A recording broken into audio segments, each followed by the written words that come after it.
Hello, നമുക്കിന്ന് desert നൈറ്റിൻ്റെ second part കണ്ടാലോ? വൈകുന്നേര സമയമാണ് കേട്ടോ.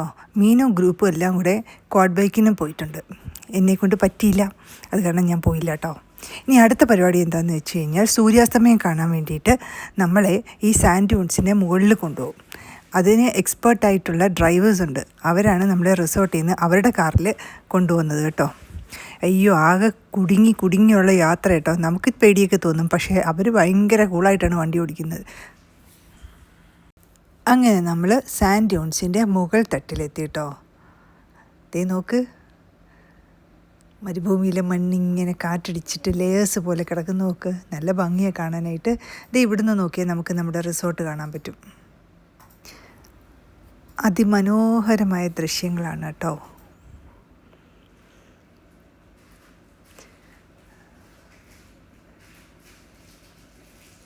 വളരെ എക്സ്പേർട്ടായ ഒത്തിരി ക്വാഡ് ബൈക്കേഴ്സ് ഉണ്ട് ഇവിടെ. അവരെല്ലാവരും കൂടി ചീറിപ്പാഞ്ഞ് നടപ്പുണ്ട്.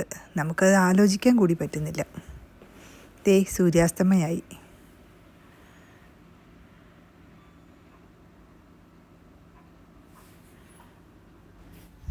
ടൂറിസ്റ്റ് സീസൺ ആയതുകൊണ്ട് അന്ന് റിസോർട്ടിൻ്റെ ബുക്കിംഗ് ഫുള്ളായിരുന്നു. ധാരാളം ടൂറിസ്റ്റ് ഉണ്ടായിരുന്നു കേട്ടോ. ചില കാഴ്ചകളൊക്കെ നമുക്ക് കണ്ണുകൊണ്ട് തന്നെ കണ്ടാസ്വദിക്കേണ്ടതുണ്ട് കേട്ടോ. അതിലൊന്നാണ് ഇവിടുത്തെ ദൃശ്യങ്ങളും.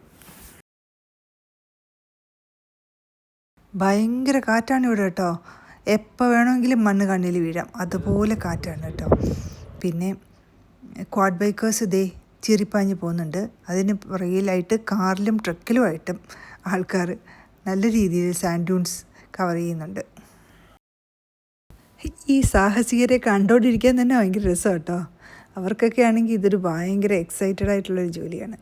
നമുക്ക് കുറച്ച് പേടിയും, ഇതെപ്പം മറിയും എന്നൊക്കെയുള്ളൊരു ചിന്തയിലാണ് നമ്മൾ നിൽക്കുന്നത്. ഇത് കാറ്റ് എന്നെ അടിച്ച് പറിച്ചുകൊണ്ട് പോകുന്നതാണ് തോന്നുന്നത്. ഒരു രക്ഷയില്ലാത്ത കാറ്റാട്ടോ.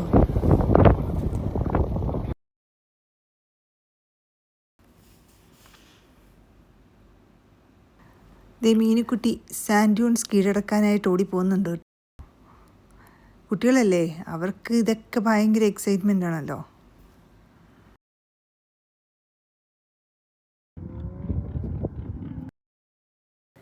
ഫോട്ടോസിലൊക്കെ കാണുമ്പം നമുക്ക് ഇത് കുറച്ചൊരു ആർട്ടിഫിഷ്യലാണോ എന്ന് തോന്നാറുണ്ട്.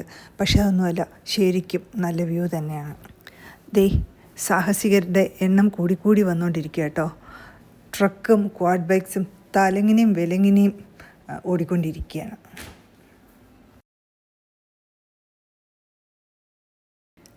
ഈ സൂര്യാസ്തമയ നേരത്തുള്ള ആ ഒരു ദൃശ്യം കണ്ടോ, എന്തുമാത്രം കളർ ചേഞ്ചസ് ആണെന്നറിയുമോ? ഒന്നൊന്നും പറയാൻ പറ്റില്ല, പറഞ്ഞ് ഫലിപ്പിക്കാൻ പറ്റില്ല, അത്രയ്ക്കും ഭംഗിയാണ്. സൂര്യാസ്തമയം കഴിയുന്നവരെ ഞങ്ങൾ ആ സാൻഡ് ഡ്യൂൺസിൽ തന്നെ ടൈം സ്പെൻഡ് ചെയ്തു. അത് കഴിഞ്ഞിട്ട് അവരുടെ റിസോർട്ടിൽ നിന്ന് കാറ് വന്നിട്ട് നമ്മളെ കൂട്ടിക്കൊണ്ട് താഴേക്ക് എത്തും. അന്ന് രാത്രിയിൽ ഗസ്റ്റിന് വേണ്ടി സ്പെഷ്യൽ പ്രോഗ്രാംസ് അവിടെ അറേഞ്ച് ചെയ്തിട്ടുണ്ടായിരുന്നു കേട്ടോ. അതായത് ട്രഡീഷണൽ ഒമാനി സ്റ്റൈലിലുള്ള പ്രോഗ്രാംസ് അവിടെ അറേഞ്ച് ചെയ്തിട്ടുണ്ടായിരുന്നു. ഡിന്നറിന് ബുഫേ സിസ്റ്റം ആയിരുന്നു കേട്ടോ.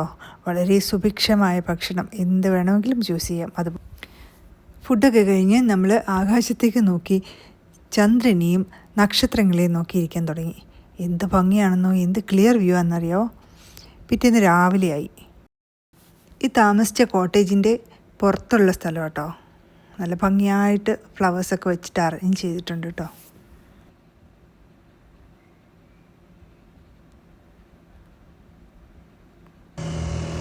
കുറച്ച് ഗസ്റ്റൊക്കെ രാവിലെ വെക്കേറ്റ് ചെയ്തു തുടങ്ങി. രാവിലത്തെ ബ്രേക്ക്ഫാസ്റ്റും അടിപൊളിയായിരുന്നു. എല്ലാവിധ ഫുഡ് ഐറ്റംസും അവിടെ ഉണ്ടായിരുന്നു കേട്ടോ.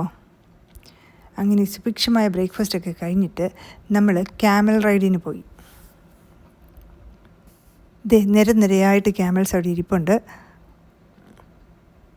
ഇത് റിസോർട്ട് തന്നെ അറേഞ്ച് ചെയ്യുന്നതാണ് കേട്ടോ. എനിക്കല്പം പേടിയുണ്ടായിരുന്നു, മോൾക്കൊട്ടും പേടിയില്ലായിരുന്നു. പക്ഷേ കുഴപ്പമൊന്നും ഉണ്ടായിരുന്നില്ല. അവർ വളരെ പതിയെയാണ് നടന്നത്.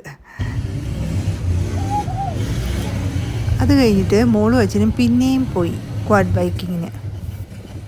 അവർക്കത് ഭയങ്കര ഇൻട്രസ്റ്റിംഗ് ആയി. അച്ഛനും മോളും കൂടെ ക്വാഡ് ബൈക്കിങ്ങിന് റെഡിയായിട്ട് പോകുന്നുണ്ട് കേട്ടോ. പോയിട്ട് കുറേ നേരം കഴിഞ്ഞിട്ടാണ് വന്നത്. അതിൻ്റെ ട്രെയിനർ ഒരു മലയാളിയായിരുന്നു.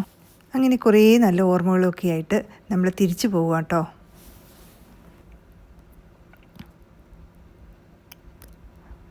ദേ സൈഡിൽ കൂടെ കുറച്ച് ഒട്ടകങ്ങളൊക്കെ നടക്കുന്നുണ്ട് കേട്ടോ. അപ്പോൾ എങ്ങനെയുണ്ട് ഫ്രണ്ട്സ്, എൻ്റെ വീഡിയോ ഇഷ്ടമായോ? ഇഷ്ടമായെങ്കിൽ എൻ്റെ ചാനലൊന്ന് സബ്സ്ക്രൈബ് ചെയ്യുകയും കമൻറ്റ് ചെയ്യുകയും ഷെയർ ചെയ്യുകയും ചെയ്യണേ. Thank you.